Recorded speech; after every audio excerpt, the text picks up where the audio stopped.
آج ہم ایسے شخص کا ذکر کرنے جا رہے ہیں جس نے امت کو قرآن کے بعد سب سے زیادہ معتبر کتاب عطا کی، جس کو اپنے ہی وطن سے نکالا گیا، جس کے دامن پر جھوٹے الزام لگائے گئے، یعنی کہ حضرت امام بخاری کا ذکر۔ پیدائش یہ شوال اسلامی سال کا 10واں مہینہ ہوتا ہے۔ اس کی 13 تاریخ کو 194 ہجری میں یعنی کہ 20 جولائی 810 عیسوی میں پیدا ہوئی اور وفات 1 شوال 256 ہجری یعنی کہ 1 ستمبر 870 عیسوی میں ہوئی۔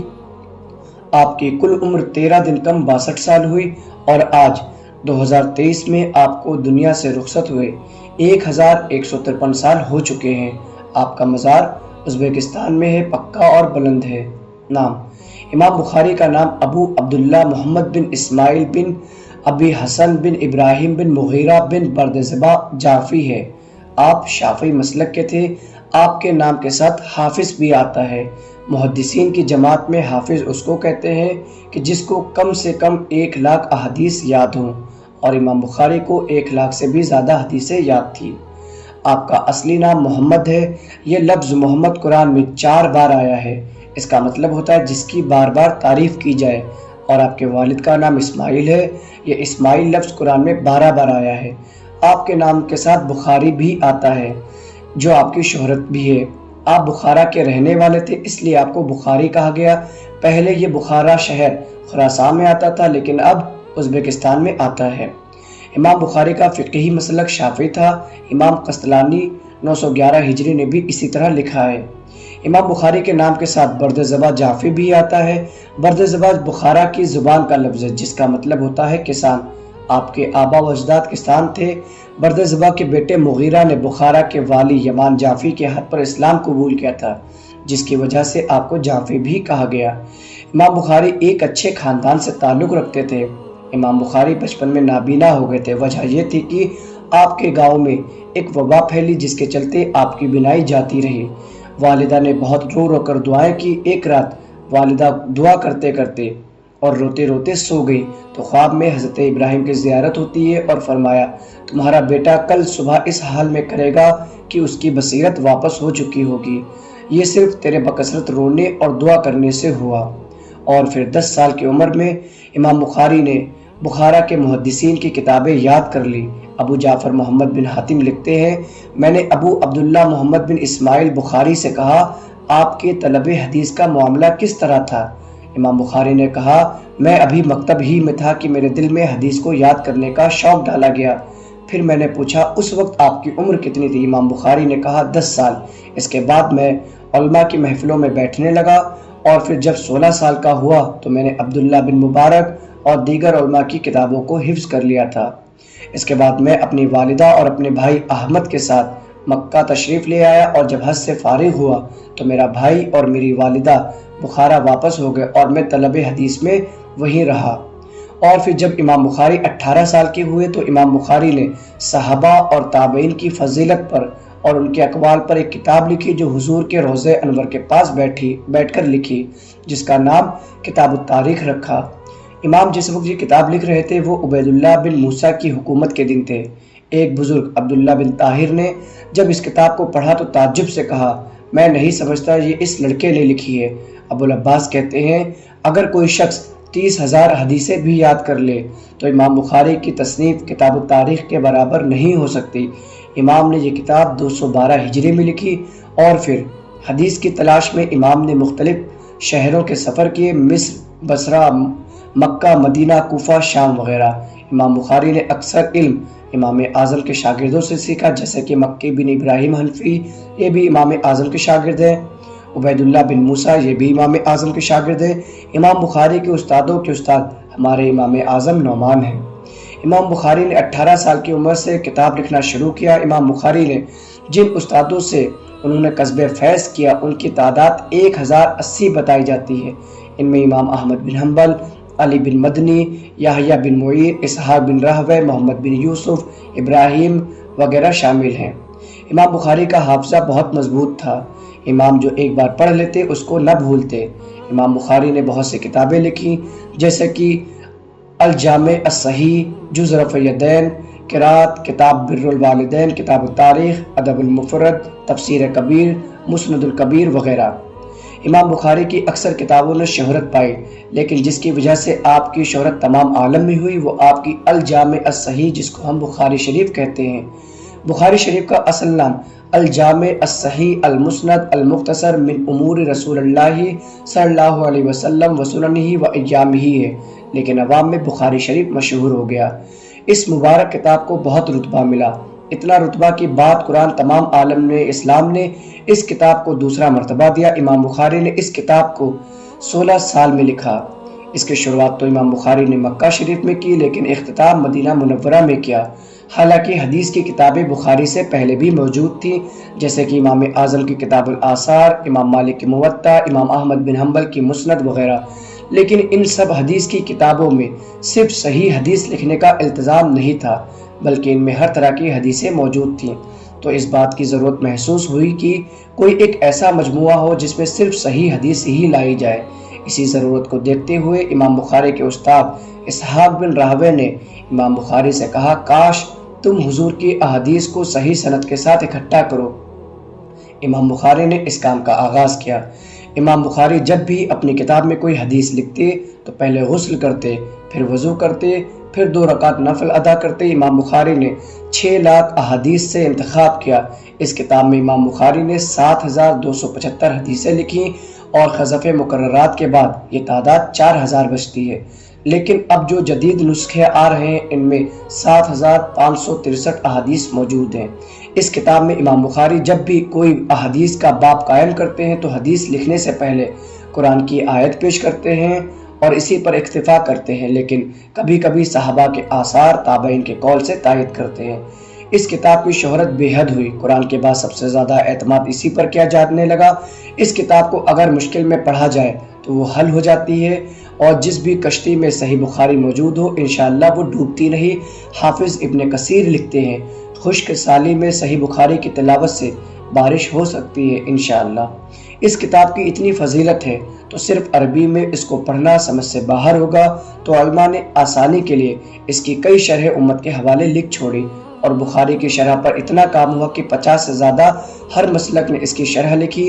سب سے پہلی شرح اعلام السنن ہے جو کہ امام ابو سلیمان نے لکھی اور ان کی وفات 388 ہجری میں ہوئی۔ اس کے بعد ابن بطال نام سے لکھی گئی، لیکن سب سے زیادہ مشہور شرح حافظ بدر الدین عینی کی عمدۃ القاری اور حافظ شہاب الدین احمد بن علی بن حجر عسقلانی کی فتح الباری ہے۔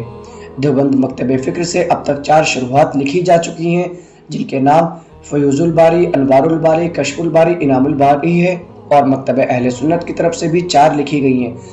پہلی محمود احمد رضوی صاحب کی فیوز الباری جو کہ 10 جلدوں پر مشتمل ہے، غلام رسول رضوی صاحب کی تفہیم الباری جو کہ 11 جلدوں میں ہے، مفتی محمد شریف الحق امجدی صاحب کی نزہۃ القاری جو کہ 5 جلدوں میں ہے، اور جدید دور کے تمام مسائل جدید تحقیق کے ساتھ غلام رسول سعیدی صاحب کی نعمت الباری جو کہ 16 جلدوں میں ہے۔ علماء نے آپ کی ثقافت کے بارے میں ایک عجیب واقعہ نقل کیا ہے۔ ایک مرتبہ امام سمندر کا سفر کر رہے تھے، آپ کے پاس 1000 اشرفیاں تھیں۔ ایک رفیق سفر نے عقیدت مندانہ راہ رسم بڑھا کر اپنا اعتماد قائم کر لیا۔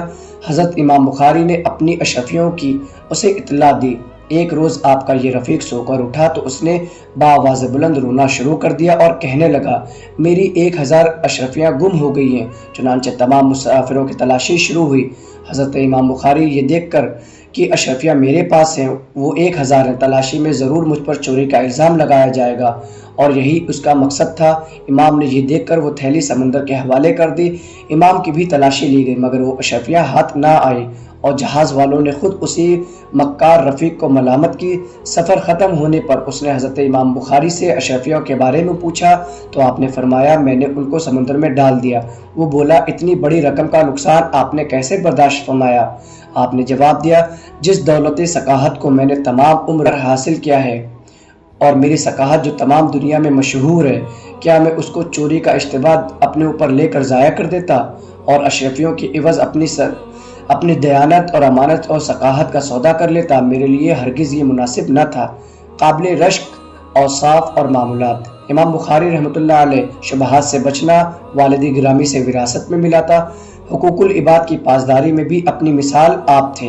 نبی کریم صلی اللہ علیہ وسلم کا منہ مبارک اپنے پاس رکھتے، مسجد میں کوئی چیز خراب دیکھتے تو اسے باہر پھینک دیتے۔ ایک مرتبہ آپ رحمۃ اللہ علیہ مسجد میں جلوہ افروز تھے، ایک شخص نے اپنی داڑھی سے تنکا نکال کر مسجد کے فرش پر ڈال دیا، آپ نے اٹھا کر وہ تنکا اپنی آستین میں رکھ لیا، جب مسجد سے باہر نکلے تو اسے باہر پھینک دیا۔ تاریخ بغداد وغیرہ میں یہ واقعے لکھے ہیں۔ آپ کی غذا بہت کم تھی، جس چیز کا ارادہ کر لیتے تو قدم پیچھے نہ ہٹاتے، زبان کو غیبت سے محفوظ رکھتے۔ آپ خود فرماتے ہیں، جب سے مجھے معلوم ہوا ہے کہ غیبت حرام ہے، اس وقت سے میں نے کسی کی غیبت نہیں کی۔ فتح الباری جلد 1 صفحہ 455۔ آپ کا ذوق عبادت بھی بے مثال تھا، شب داری، کثرت سے نوافل ادائیگی وغیرہ کرتے۔ دینی خدمات: امام بخاری نے تمام عمر خدمت دین میں گزاری۔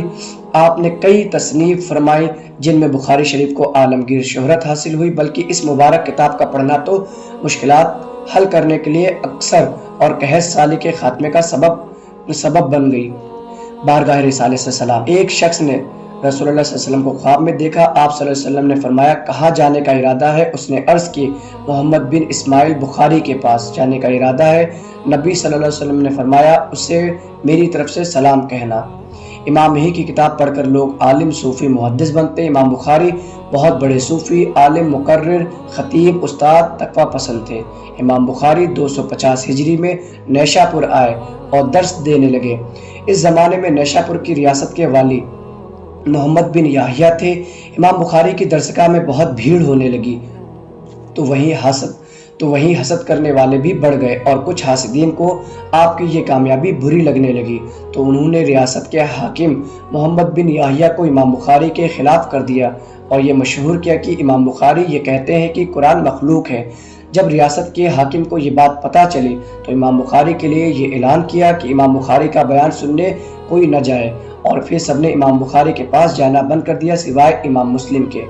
آخرکار جب امام بخاری بہت پریشان ہو گئے تو نیشا پور سے بخارا جانے کا فیصلہ کیا، اور پھر جب وطن والوں کو پتہ لگا کہ امام بخاری واپس آ رہے ہیں تو بہت خوش ہوئے، لیکن حسد کرنے والوں نے آپ کو یہاں بھی نہ چھوڑا اور یہ عباسی خلیفہ کے نائب احمد زحلی کے پاس گئے اور کہا آپ امام بخاری سے کہیں کہ وہ آپ کے بیٹے کو گھر آ کر حدیث پڑھائیں۔ جب یہ فرمائش کا پتہ چلا تو امام بخاری نے کہا میں علم کو سلاطین کے دروازے پر لے جا کر ذلیل نہیں کرنا چاہتا، تو جس کو پڑھنے کی چاہت ہے وہ میرے مدرسے میں آئے۔ تو اس پر حاکم نے کہا اگر میرا لڑکا آیا تو عوام کے ساتھ نہیں بیٹھے گا، اس کو تنہا پڑھائیں گے۔ تو امام بخاری نے جواب دیا میں کسی شخص کو حدیث سیکھنے سے نہیں روک سکتا۔ یہ جواب سن کر حاکم ناراض ہو گیا اور امام بخاری کے خلاف فتویٰ لکھا۔ امام بخاری کو اپنے ہی شہر سے نکال دیا گیا۔ اس طرح امام بخاری کو پھر سمرقند کی طرف ہجرت کرنا پڑی، اور پھر امام بخاری سمرقند کی ایک بستی خرتنگ، جس کو انگلش میں خرتنگ بھی کہتے ہیں، اللہ کی قدرت ایسی کہ 1 مہینے میں ہی بخارا کے حاکم کو کسی وجہ سے محل سے نکال دیا گیا اور گدھے پر سوار کر کے اس کو قید میں ڈال دیا گیا، اور پھر اس کے بعد تمام حاسدین بھی مختلف بیماریوں میں پھنس گئے، اور پھر امام بخاری نے سمرقند کی بستی خرتنگ میں رمضان کا مہینہ گزارا۔ آپ کے پاس قاصد آیا سمرقند سے کہ آپ سمرقند میں سکونت اختیار کریں۔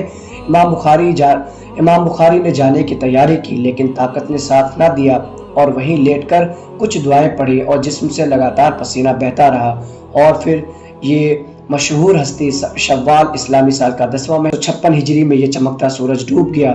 اس کی روشنی سے آج بھی اور کل بھی ایمان والوں کے دل روشن رہیں گے۔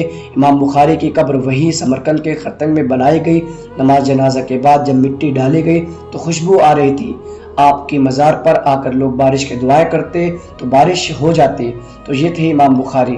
افسوس کی ہماری اکثریت ان بزرگوں کو نہیں جانتی، اور کچھ راہ سے بھٹکے لوگ اگر ان کو جانتے بھی ہیں تو ان کے مرتبے کو کم کرنے میں لگے رہتے یا ان میں عیب تلاشتے رہتے ہیں۔ علامہ فرماتے ہیں جن کو آتا نہیں دنیا میں کوئی فن تم ہو، نہیں جس قوم کو پروائے نشے من تم ہو، بجلیاں جس میں ہو آسودہ وہ خرمن تم ہو، بیج کھاتے ہیں جو اسلاف کے مدفن تم ہو نکو نام جو قبروں کے تجارت کر کے، کیا نہ بیچو گے جو مل جائے صنم پتھر کے۔